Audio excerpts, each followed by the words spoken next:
25 लाया 5 धक्का मार रहा।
પેલા આના પર લેજે, કારીગર પર એના પર બધા છોકરા પર લઈ લેજે.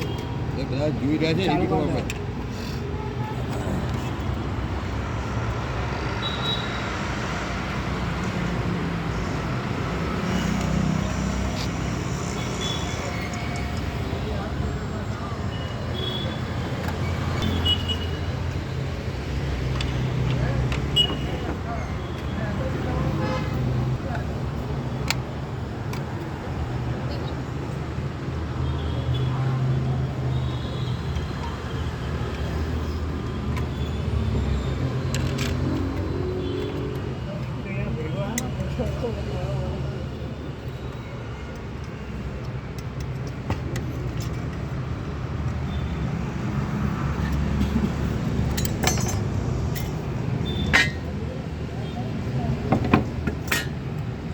જો આ તમારી ઇસ્ત્રી થઈ ગઈ છૂટી, બરાબર.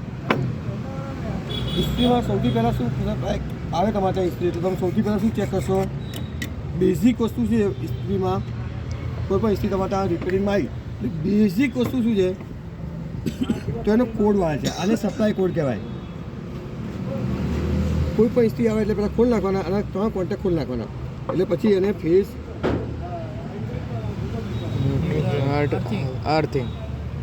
અર્થિંગ અને ન્યુટ્રલ એ આવે છે. એનો મતલબ કે સપ્લાય કોડ ઓકે છે. મોર ધેન 60% કમ્પ્લેન સપ્લાય કોડમાં જ હોય.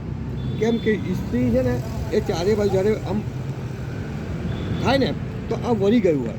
વળવાથી શું થાય કે એનો વાયર અંદર ટચ થઈ ગયો અથવા છૂટો પડી ગયો હોય અને અહીંથી આ કનેક્શનમાંથી એ નીકળી જતો હોય. કારણ કે બહુ સૌથી માથામાં વળે એટલે 1 વર્ષમાં તો વળે કે ના વળે. એટલે મોર દેન 60% સપ્લાય કોડનો જ પ્રોબ્લેમ આવે. ઇસ્ત્રી બહુ ખાસ જવા જેવું નથી. સપ્લાય કોડ પહેલાં ચેક કરો તમારા 50% એનું નિદાન આવી જાય. આના પછી જો આ સપ્લાય કોડ ચલો ઓકે છે તો શું ચેક કરશો? સેકન્ડ થિંગ ઇઝ ધેર કે તમે કન્ટિન્યુટી ચેક કરશો. આ જે કોઇલ છે એ જો આ નથી કહેતો, જો પહેલાં સમજી લેજો આ નથી કહેતો.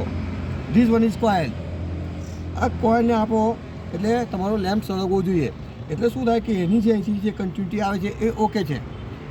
હવે બીજો વસ્તુ એ ઊભો થાય કે આ કોઇલની અંદર અહીં તમે હાથ લગાડો તો અહીંયા કન્ટિન્યુટી બતાવે, પણ જો અહીં આમ મારે તો શોર્ટ બતાવે તો શું સમજવાનું કે કોઇલ ગઈ છે, તો કોઇલ ડેમેજ કહેવાય.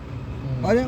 સેકન્ડ થિંગ, પણ આની અંદર તમે આપવા છતાં પણ અહીંયા કરંટ નથી લાગતો તો એનું શું કારણ? કોઇલ સારી છે. કોઇલ સારી છે. ऐसे सादी है, सादी डेट वाली नहीं, सादी क्वालिटी नहीं.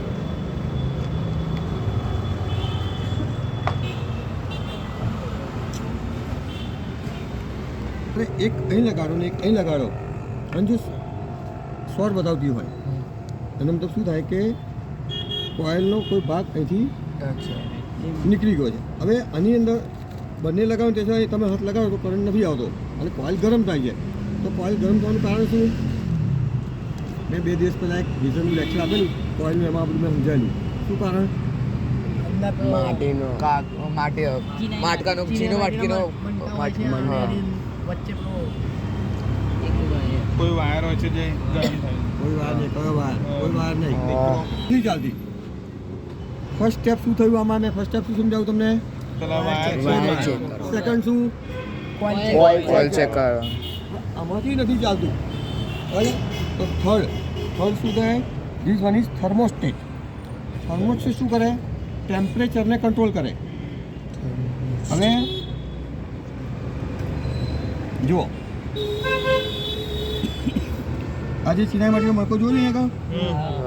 જ્યારે હીટ મારે અને ઓવર હીટ મારે ને તો આ વસ્તુ અહીંથી નીકળી જાય અને ટચ કરે છોડ દે. આનું કામ એ છે, ટચ કરે છોડ દે. જો અત્યારે ભેગું છે, બરાબર? એટલે આ ટેમ્પરેચર ફૂલ જાય, બરાબર?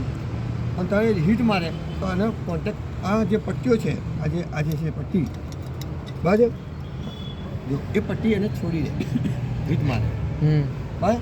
હીટ ઓછી જાય એટલે પટ્ટી પાછી એની સાથે જોઈન્ટ થઈ જાય. જોઈન્ટ થઈ એટલે આ જે પટ્ટી છે એ એટલું જ મહત્ત્વનું ધ્યાન ધરાવે છે. હવે જુઓ, આ વસ્તુ છે, આ જે ચિનાઈ માટીનો મણકો, એટલી નાની વસ્તુ છે.